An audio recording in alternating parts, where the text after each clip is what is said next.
We have a very short Torah portion today. Bar and bat mitzvahs like this portion. Just a few verses. And it's interesting how packed together it is. We have a lot to learn and a lot to remember. Many of us have grown up with very fine principles that we've been taught at home. And those principles are constantly being attempted to be undermined in our society, and more so, I think, as the society drifts away from its founding. It's hard to believe, isn't it? I'm not that old. Some of you think I am, but I'm not that old. But I remember my first days in school. I was 7 years old because my birthday is in October, so I wasn't yet 6 by the time school started, so I had to wait for another year. So I was nearly 7 years old when I went to first grade. Nothing was surprising to me when the first class that we had, the teacher explained to us that we would each sit at our desk, and then we would wait for the principal to come over the loudspeakers. I thought, okay, I mean, I don't know what school's like. I've never been to school before, so this... And the principal came over, and he said, "Welcome, students, to the first day of classes for this year. We're glad you're here. We're going to start every day the same way. We're going to stand and do the Pledge of Allegiance. Then we're going to sit down, and I'm going to read something out of the Bible from the Psalms, and then I'm going to pray that we'll have a good day at school." Now, how many of you started school that way? I see a few hands. Some of you were in Christian school, right? Oh, yeah. Many of you homeschoolers? Yeah. That's against the law now. They've made a law in our country that you can't do that. If you're in a public school, that's forbidden.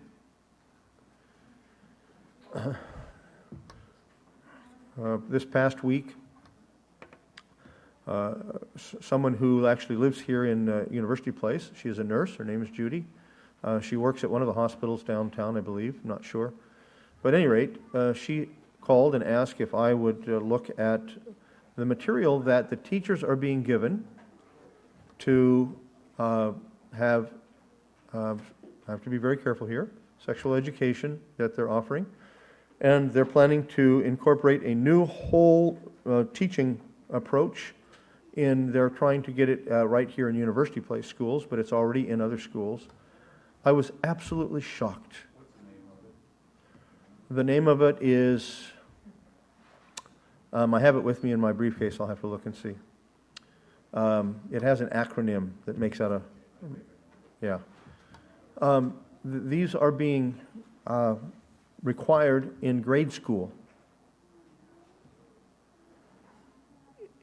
What most parents, I think, don't know is that if you read through this curriculum, it is based upon confusing young children about who they are as boys and girls. It's very plain in this material that this is what is happening. And I think many parents don't know that. They think that what they're being told is this education is being given in the grade school to help prevent early pregnancies, to help prevent sexual diseases and so forth and so on. But that's not what it's doing at all. It's actually encouraging all kinds of things that are at the very heart, breaking apart this nation.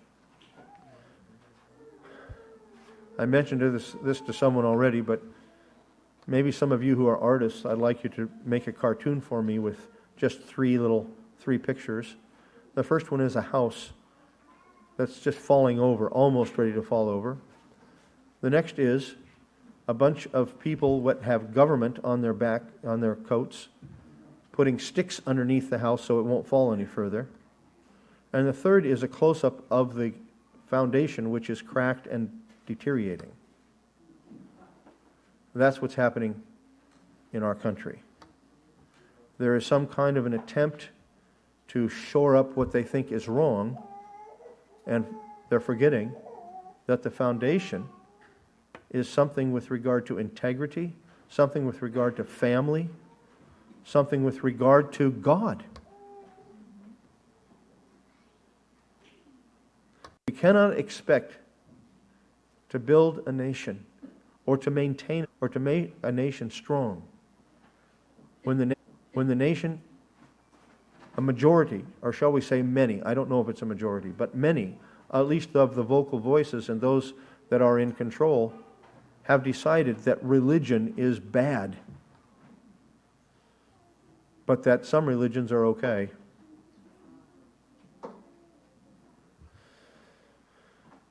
It's amazing to me that we can have the falling apart of families, the falling apart of society, and nobody seems to trace it back to a foundation. Please understand me, I'm not talking about that, families that have divisions, marriages that fail and so forth. There still can be value in terms of relationship, and there can still be value for those who come out of those situations in pursuing the Lord and pursuing what He wants. The truth of the matter is this: when we live life God's way, it brings blessings. And when we deny His ways, it inevitably brings sorrow. You can put any labels on what I just said about living life God's ways. There are some people who live part of what God is saying and don't even believe in Him. They're just incorporating good, quality things that God Himself told us make good families, good relationships. We need to be so careful with our children. Please, an appeal to you, as after I read through this, I was just sickened. This material that was given to me, I thought to myself, surely that in our community we need to help each other, encourage each other, pray with each other to raise children that love the Lord by His grace, by His mercy. We know that He's the one that must change the heart. But nonetheless, that we raise our children and our grandchildren with morals, with ethics that go back to a God who is real and tells us what works in terms of how He created us and what gives Him glory when we live the way He wants us to. Really, I'm not too far afield from our Torah portion. It's talking about Sukkot. How many of you kids like Sukkot? Huh? Come on. Yeah, sure. You sit in the sukkah. I saw some adults raise their hands too. You sit in the sukkah. You have fun every evening when everybody comes over, and in your sukkah, you eat great food. You just have a great time. You're saying, oh, this is supposed to be a little taste of what it's going to be like when Yeshua comes back. Yes. Our Torah portion is short, but it's concentrated. It begins with a reiteration of instructions about Sukkot, the festival of booths. The terminology is interesting. By the way, we always put a sukkah up in our backyard, and then we take it down. You're supposed to do that. Because it's not a permanent structure, it's temporary. What is that to remind us of? It's to remind us that even if you're in a temporary situation, you can still be joyful. Even if things aren't all the way you want them. Frankly, when sometimes in our region, when you're sitting in the sukkah, it's raining. You get out the plastic and put it over the top, and you try to stay warm. You think, well, isn't this fun? We're shivering, and we could be in the house with the heat on. Well, what's the point of Sukkot? The point is that even if you're in a temporary situation, even if things aren't exactly the way you want them to be, you can rejoice. You can have joy. It's interesting how the text starts out. It says, you shall make the festival of booths for yourself. The Chag Sukkot. You shall make it. You shall do it. But it is the word asah, to make something or to do something.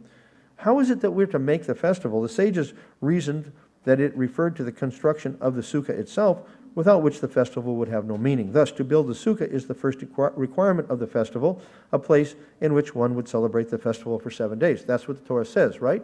You shall dwell in a sukkah. Now, people think we're crazy to do that. I well remember the evening, actually. I was working at my print shop. Of course, all of the employees were gone. But that's regularly, those of you that own your business, you know when the employees are gone, you keep working. And I was printing a very large job on the big press. And this press was, it was 12,000 pounds. So it was several tons. And the man who helped install it was missing 3 fingers. And I thought he was military. So I said, if you don't mind me asking, how did you lose your fingers, or were you in the military? He said, oh, no. I was never in the military. I lost my fingers in a press just like this. I had real respect for that press from now on. But I was running that job, and I remember complaining to the Lord. Is it okay to complain to the Lord? Yeah. David did, right. You're right on, Mike. He complained a lot. And then he got himself straight. You know what happens when you complain with the Lord? The Lord straightens you out. I said, Lord, is this what you want me to do the rest of my life? I'm not sure I want to do this the rest of my life. I'm working too many hours. I'm not making any money doing this. I'm making payroll for everybody else, but I'm not making any money. And then I thought to myself, maybe the Spirit brought it to my mind. Is this where the Lord has you? Then you should be happy with it. So I said, Lord, I'm willing to do this the rest of my life. And all of a sudden I was. All of a sudden I really was willing. I thought, we'll do better than this. We'll grow. We'll make this thing work. And I remember saying to the Lord, Lord, even if you told me to paint my nose green, I would do it. And then he opened up the Word and had me start celebrating the festivals, and people thought my nose was painted green.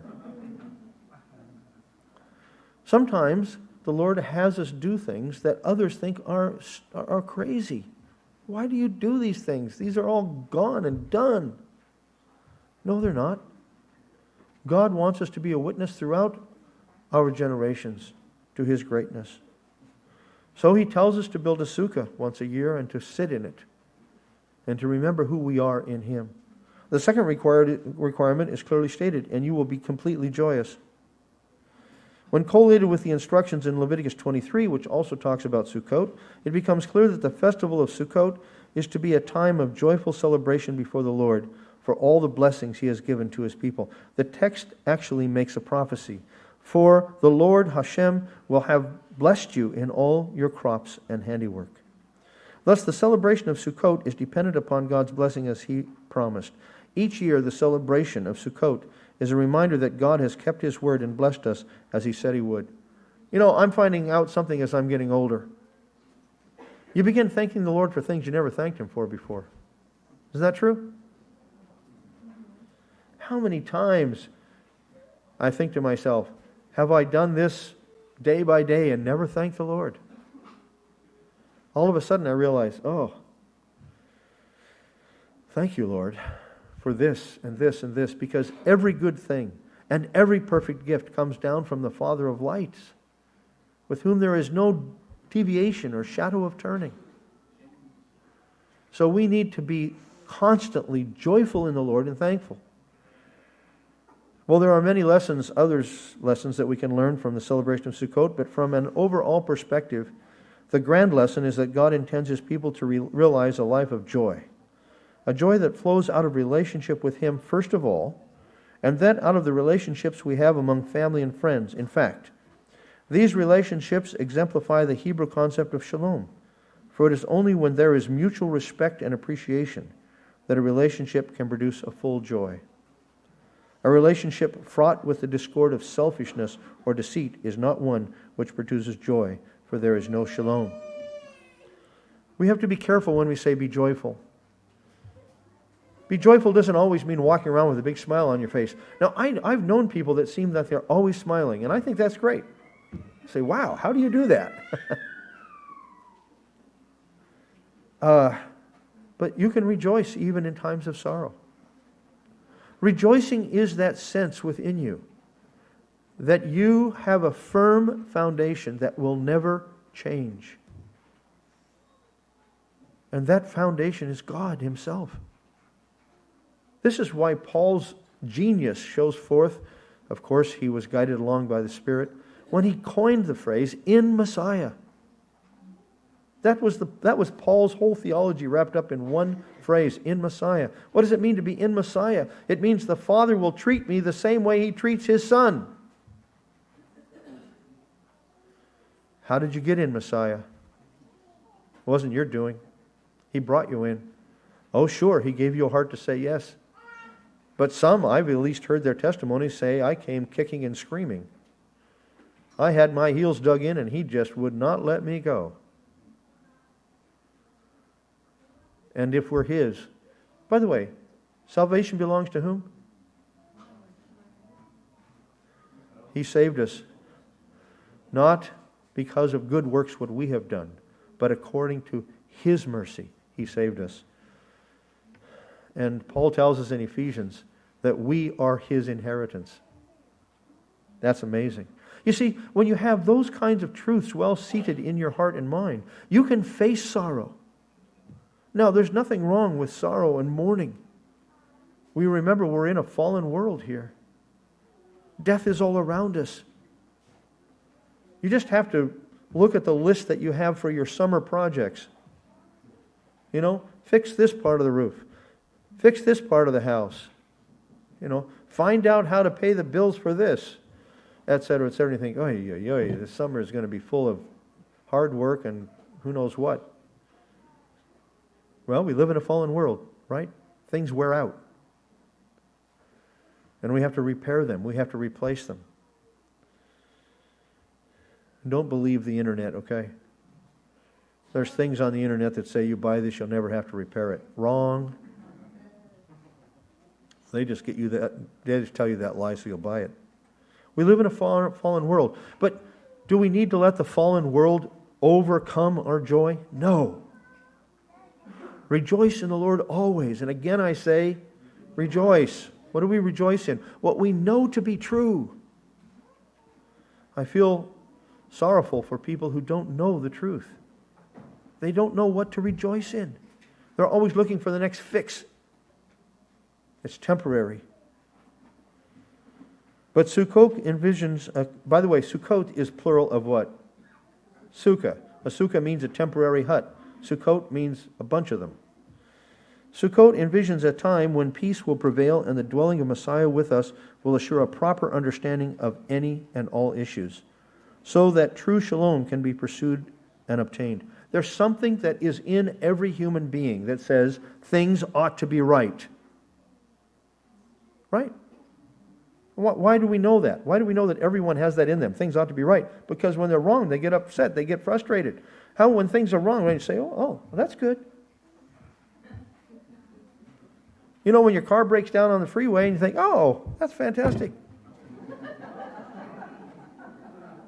No, there's something inside of us that says that shouldn't happen.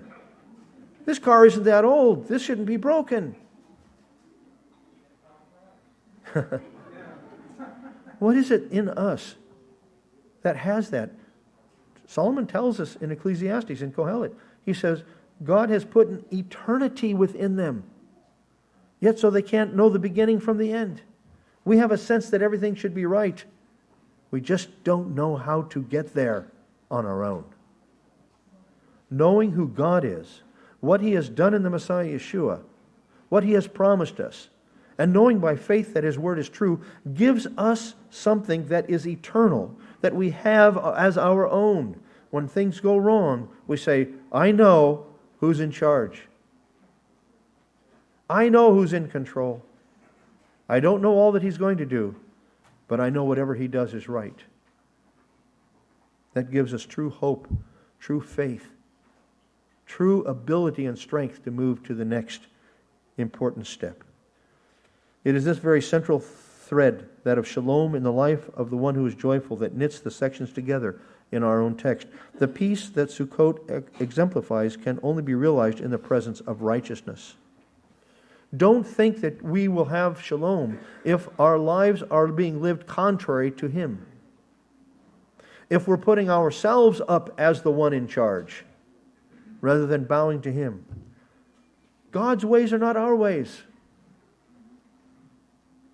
How's the best way to receive love from somebody? Serve them. Serve them. Show them you care about them by helping them. You say, well, they'll just take advantage of me. God's ways are not our ways. When we serve one another, we receive back an appreciation. You say, well, I've served people and they didn't even care. Okay, good. You know why? Because God's making you stronger to serve somebody even who has less ability to tell you how much they appreciate you. Our rewards are from whom? The Lord. Righteousness within the context of a community can only exist where there is justice. Note the progression of our text carefully. Justice, righteousness, peace, and joy. Now this progression is clearly opposite of what mankind in its fallen state believes. The soul has no regard for God. The soul that has no regard for God or His Torah believes that with all his heart that joy is found in a disregard of the rules, of engaging in the forbidden fruit of lust and indulgence. It goes cross-grained to our sinful nature to agree that true joy and happiness comes through sometimes the difficult road of justice and righteousness. I mean, I'm supposed to say no to that? That's what I'm drawn towards. The flesh, I'm to say no to the flesh. In fact, Paul even uses another word. He says, murder the flesh. Put to death the deeds of the flesh. He's not talking about your skin. He's talking about the sinful nature that each one of us still have. I've talked with people who said, I no longer have a sinful nature. I really have. I talked to one fellow and he told me that. He said, I no longer have a sinful nature. I said, yes, you do. He said, how do you know? I said, because you just told a lie.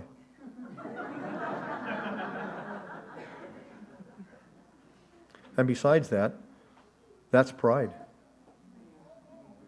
What does Paul say? It's not as though I have yet attained, but I press toward the mark of the high calling of Yeshua. Thus, having summarized the joyful festival of Sukkot, Moses goes on to instruct the nation regarding judges and officers, those who will see to it that justice and righteousness prevail within the community. I think it becomes self-evident that when judges and officers are themselves corrupt, the way to shalom and joy with the community is blocked. I can't tell you how many times I have sat at my desk and grieved when I've gotten a report from someone, an email from somebody, or seen it in the news, or I see a pastor, or I see a preacher, or a teacher, or someone who is in authority, and they have succumbed to the ways of the flesh and lost. And I think to myself, yeah, there's a lot of atheists out there that are saying, see, you religious people are all a bunch of kooks. You're a bunch of fakes. Well, I'm thankful that there are many who have never gone down that route. Some of our parents are some of those who have walked faithfully with the Lord and have been blessed as a result and have affected many other people in their lives who were grateful for their testimony and for their love for the Lord. So you young people, don't give in to the lie that the society is the way you should go. This society, by and large, has lost its way.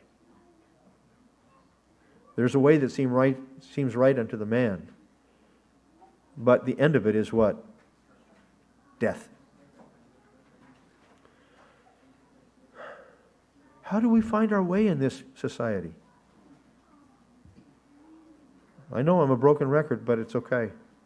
Does anybody know what a record is anymore? Okay. I'm a computer in the loop. It keeps going over and over and over again. I keep saying the same thing over again. It's happened on my computer. How do we find our way in this world? How do we find the light? It is by knowing who God is, who His Son Yeshua is, and what He has said is righteousness and good and holy.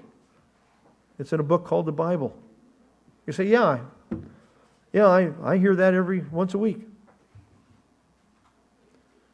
Yeah, if you eat once a week, you're going to really be hungry. You need to have this in your heart, in your mind, before you every day.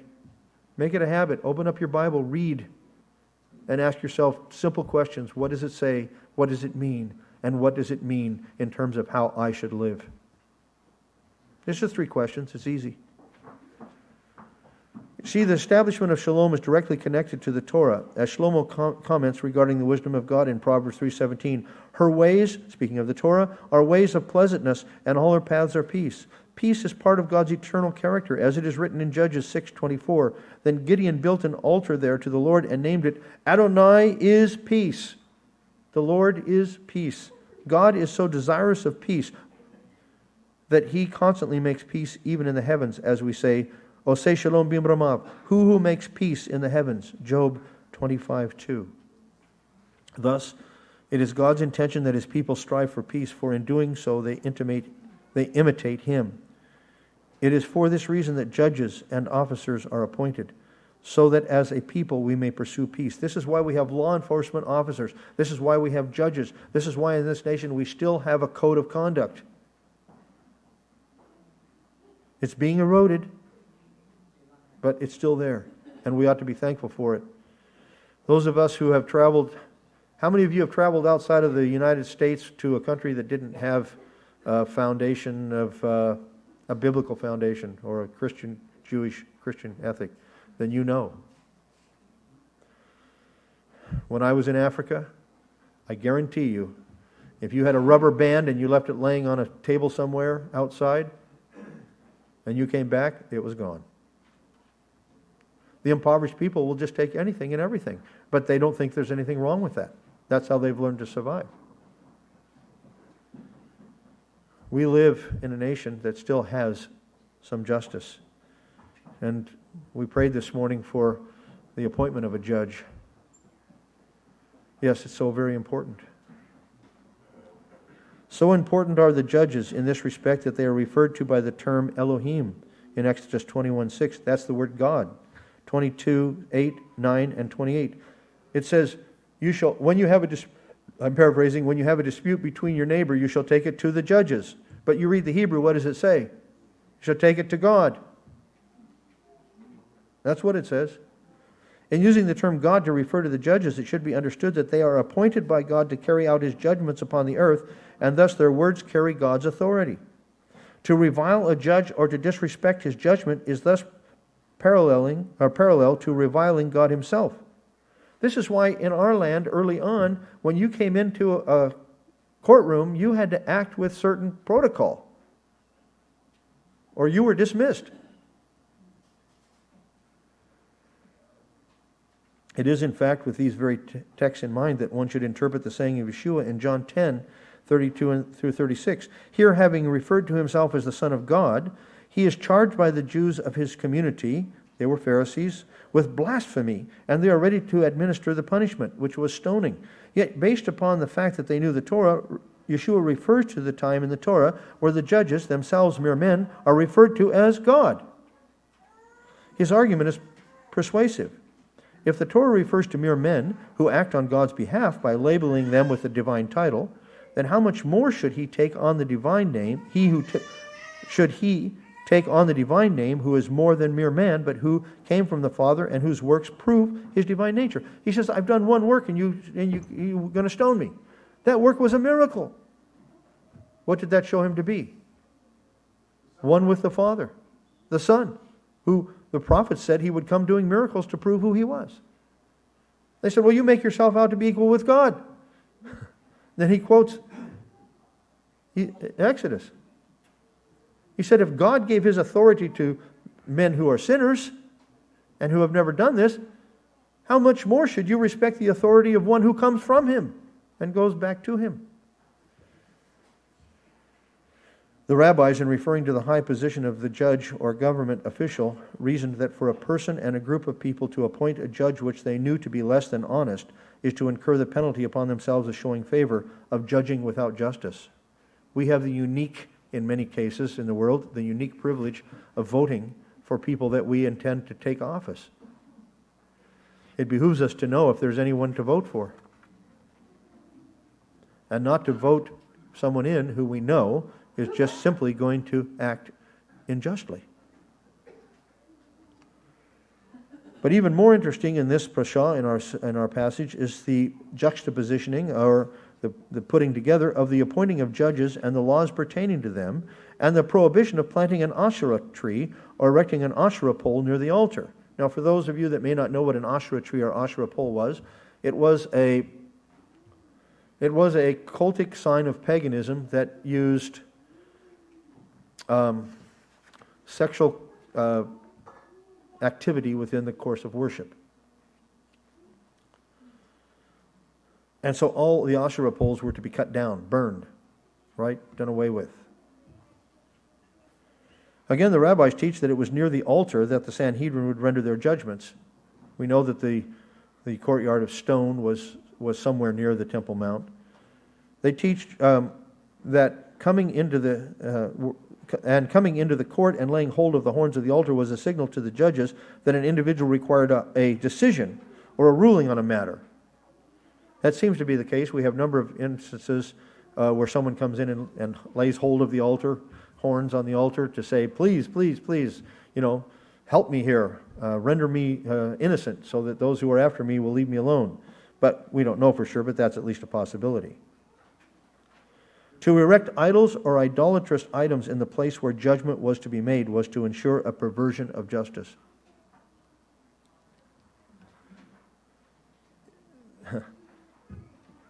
This is supposed to be why we still, in America, have a slogan on our money that says, "In God we trust." A judge was supposed to be judging in light of who God is. He was to take his oath putting his hand on what? The Bible. That's where we started.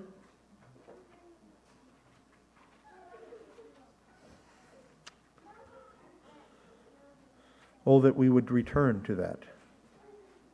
I'm sure there are still judges who have that in heart and mind, and we thank the Lord for them, and for law enforcement officers and so forth and so on, who are part of our government, who still hold to the fact that there is a God, the God of Abraham, Isaac, and Jacob, and they desire to serve him in their office. But why is the judge compared to the Asherah pole? The rabbis say it is to show that just as an Asherah tree is tall and beautiful, but bears no fruit, so some judges are seemingly beautiful and don a pious appearance, but are false in their hearts. Thus a judge who does not render righteous decisions engages in a similar act as one who would lead a person into idolatry. There's all kinds of idolatry, but one form of idolatry, is to worship oneself and deny God. For want of a better term, it's called humanism. It's the common thing for all of us who are born sinners. We want it our way. Right? If it suits me, it's good. If it doesn't suit me, let's change it. Who's in charge? Yeah. Indeed, righteousness within a community or a nation is ultimately dependent upon the leaders of that community or nation submitting themselves to God and committing themselves to follow in His ways. To allow idolatry to enter the picture is to withdraw one's submission to Adonai and therefore to leave the path of righteousness. You cannot serve God and mammon. You cannot serve God and others. What did he tell us to do when we entered the land? Destroy all of the high places. What were the high places? All the places that had idolatrous worship. How did we do when we entered the land? Did we do that? Just read through the kings and just see how many kings say, well, he did good, this, but he did not destroy the high places. And it was a snare. Why? Because the high places were beautiful. They had all kinds of imported marble and all kinds of gold and silver inlaid and so forth and so on, according to everything that we read and know. The more that you lavished the high place, the more the pagan god you worshiped was pleased with you, and so forth and so on. Okay, what are you supposed to do with it? Extract the gold and silver and use it for something else? No. Scavenger the marble and say, man, I could make a nice table. No. What are you supposed to do? Break it up, smash it up, pulverize it, burn it. What's the picture?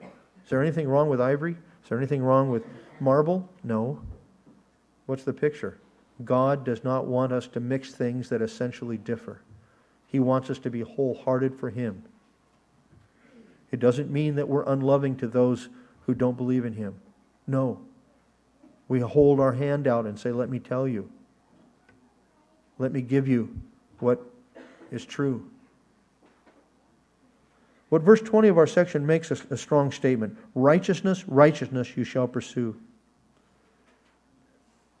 Tzedek, tzedek. It's two words, same in a row. When you have that in the Hebrew, it means double it up. So usually in your English translations it says, what does it say? What did it say? Real righteousness or judgment? Justice, yes, okay. It's repeated in the verse, and the rabbis asked the obvious question as to why. They conclude that the meaning was this: you must pursue righteousness in a righteous manner. Pursue righteousness righteously. Say, well, I'm just going to steal a few dollars and give it to the church. You see there's something wrong with that? It is not enough to seek righteousness. It must be done through righteous means. The Torah does not condone the pursuit of a holy end through unholy means. Thus, the Haftarah portion, our prophetic portion, is indeed a perfect summary of the Parashah. He has told you, O man, what is good, that is, what brings peace. And what does Adonai require of you? But to do justice, to love chesed. What does that mean? To love being faithful to your promise, to your covenant. Love the fact that God has promised His faithfulness to His covenant. And to walk humbly or rightly with your God. The doing of justice and living a life of grace, of chesed, can only be done by walking with God, that is, living according to His ways, following His halakha, the way that He wants us to walk, if you will. The pursuit of righteousness must always follow the path He has prescribed and none other. And this is why some people think, well, my goodness, you guys, you're looking at every word. You're going down to the original languages. Why do you have to be so picky? We want to know what it says. We want to know what the King means when He gives us these instructions, because we want to do them. I've wondered myself about those groups who, with sincere desire and fervency, pray that God would bring revival in their city or nation. I pass a house all the time that says, God bless America. Big banner, God bless America. Well, I understand if the prayer is, God, would you change America so that you can bless America? Or would you bring revival within America so that your blessing will come? Amen. I love that prayer. But I oftentimes think that sometimes it's just, God, would you just flip the switch? You turned the blessing off, but now just turn it on again, could you? Does God bless unrighteousness? And this is one of the hidden but real terrible things about replacement theology. Because, early on in our nation, even some of our presidents believed that the United States of America was the new Israel. The idea that somehow God has a special covenant obligation to the nation of America is not true. God never made a covenant with America. He made a covenant with Israel.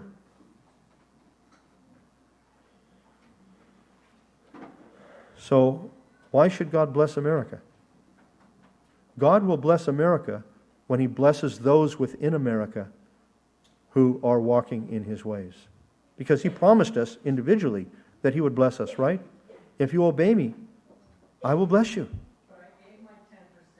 I timed my TC just right. Isn't that good enough? No, that's not good enough. In fact, it's one of the things we're going to study a bit in the afternoon. This whole definition of worship, what is it? And we're finishing a couple of verses that people have sent in from that were online. So maybe that whets your appetite if you want to come. So it seems to me that true revival comes when we are struck with, "Thus says the Lord," to such a degree that we are willing, or should I say we realize we have no choice, but to follow Him regardless of the cost. First, we must be willing to obey, and only then can we expect God's blessing. And so the apostolic section is also fitting summary, for in it Yeshua quotes our text, "Judge with righteous judgment." But how is this possible? How can they understand that Yeshua's healing of a man on the Shabbat did not in fact break the Shabbat, but established it?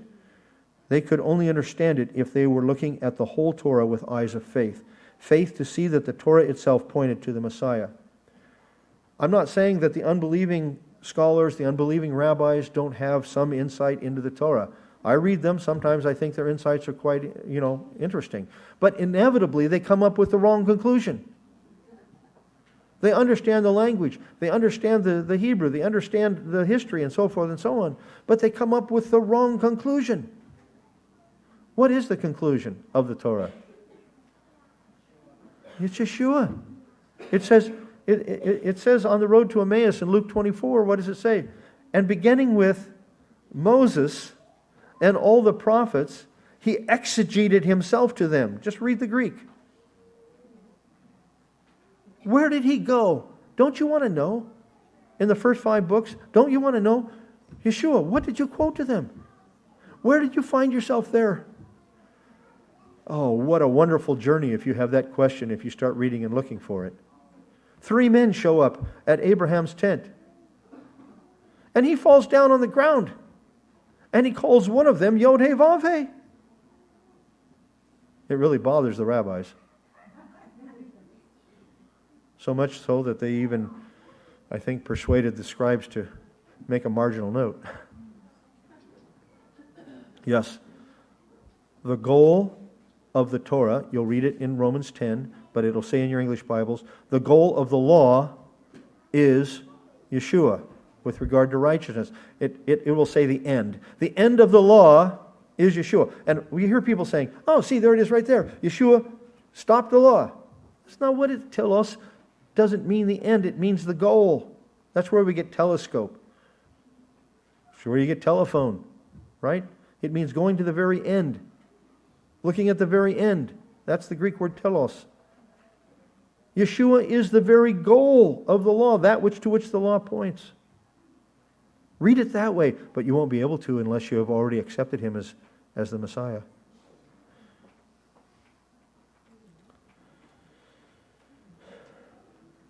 Well, those to whom Yeshua was speaking, they could only understand it if they were looking at the whole Torah with eyes of faith. Faith to see that the Torah itself pointed to the Messiah. Thus, in the end, righteousness is only found in submitting to God's Messiah, in finding first in him a cleansing for the soul, and then the power to live out the life of righteousness.